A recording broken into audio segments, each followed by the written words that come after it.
Selamat sore Bapak dosen dan teman-teman mahasiswa. Di sini kami dari kelompok 5 mendapatkan tugas yaitu fisiologi indera pengecap.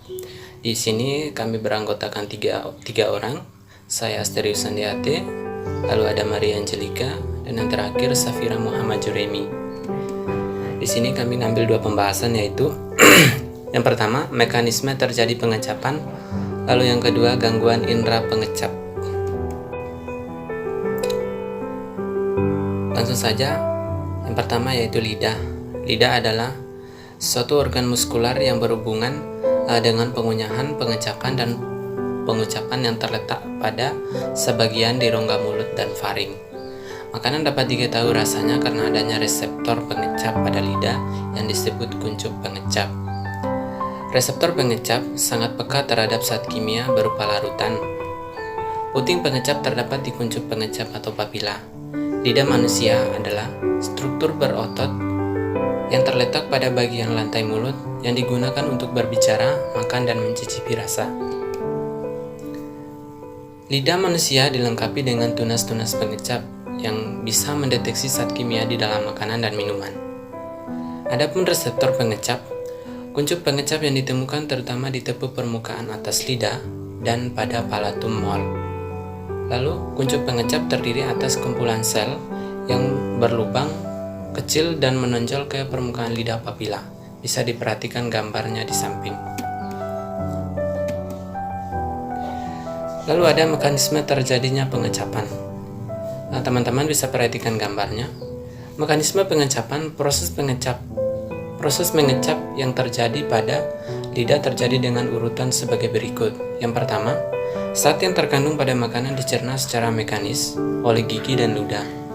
Lalu yang kedua, zat tersebut lalu menyentuh papila lidah yang kemudian diteruskan ke kuncup pengecap. Lalu yang ketiga, dari kuncup pengecap akan diteruskan menuju serabut saraf sensoris untuk diteruskan ke otak. Lalu yang terakhir, impuls saraf akan diolah di otak, kemudian kita dapat merasakan rasa dari zat tersebut. Ada lebih dari 10.000 tunas pengecap pada lidah manusia. Sel-sel ini tumbuh seminggu setelah itu digantikan oleh sel-sel yang baru. Tunas pengecap terdapat pada tonjolan-tonjolan kecil pada papila. Sel-sel inilah yang bisa membedakan rasa manis, asam, pahit, dan asin. Adapun rasa manis terletak di bagian depan lidah. Rasa asin terletak di bagian sisi depan lidah. Rasa asam terletak di bagian belakang lidah dan rasa pahit terletak di bagian belakang lidah. Teman-teman bisa perhatikan gambarnya. Sekian presentasi dari saya selaku pemateri pertama.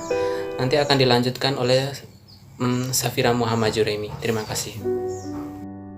Selamat malam, saya Safira Muhammad Juremi. Saya akan melanjutkan presentasi dari teman saya Asterius Andeate.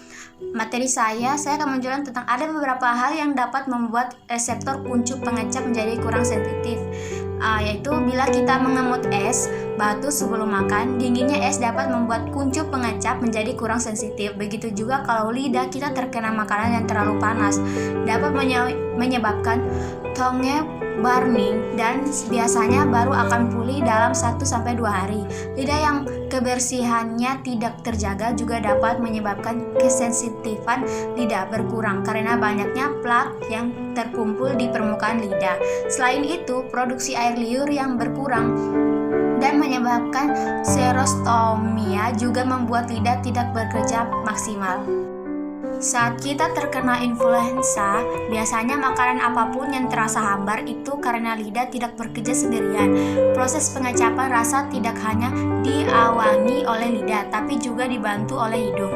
Hidung membantu untuk pengecapan makanan dengan membaunya sebelum makanan dikunyah dan ditelan. Bau yang kuat dari suatu makanan dapat mempengaruhi kuncup pengecap. Selanjutnya saya akan membahas tentang gangguan pada indera pengecap. Yang pertama itu ada kanker lidah. Teman-teman dapat melihat gambar di samping. Itu kanker lidah adalah kanker yang terjadi pada lidah. Kondisi ini dapat ditandai dengan sariawan, munculnya bercak-bercak berwarna merah atau putih pada lidah, dan sakit tenggorokan yang tidak kunjung sembuh. Kanker lidah banyak dialami oleh perokok serta orang kecanduan minum beralkohol. Selain itu, kanker lidah juga dapat lebih mudah terjadi pada orang yang pernah terkena infeksi virus HPV atau Human Papillomavirus. Selanjutnya adalah infeksi jamur. Nah, infeksi jamur di mulut atau candidiasis adalah jamur yang tumbuh berlebihan di lidah yang menyebabkan munculnya warna putih pada permukaan lidah. Kondisi ini dapat muncul pada penderita diabetes, individu yang sistem imunnya lemah, penggunaan antibiotik maupun penggunaan gigi palsu yang tidak pernah membersihkannya dengan bersih. Selanjutnya ada sariawan, adalah suatu kelainan pada selaput lendir mulut berupa luka pada gangguan yang berbentuk bercak berwarna putih, kekuningan dengan permukaan agak cekung. Adapun penyebab seperti lidah tergigit, makanan keras dan tajam, merokok, kekurangan nutrisi tertentu, mulut kering, alergi makanan, serta obat-obatan tertentu. Selanjutnya ada glossitis. Glossitis adalah peradangan atau infeksi lidah. Hal ini menyebabkan lidah membengkak dan berubah warna. Kondisi ini menyebabkan perubahan warna dan tekstur pada lidah, termasuk hilangnya banyak papila. Papila adalah benjolan kecil pada permukaan lidah.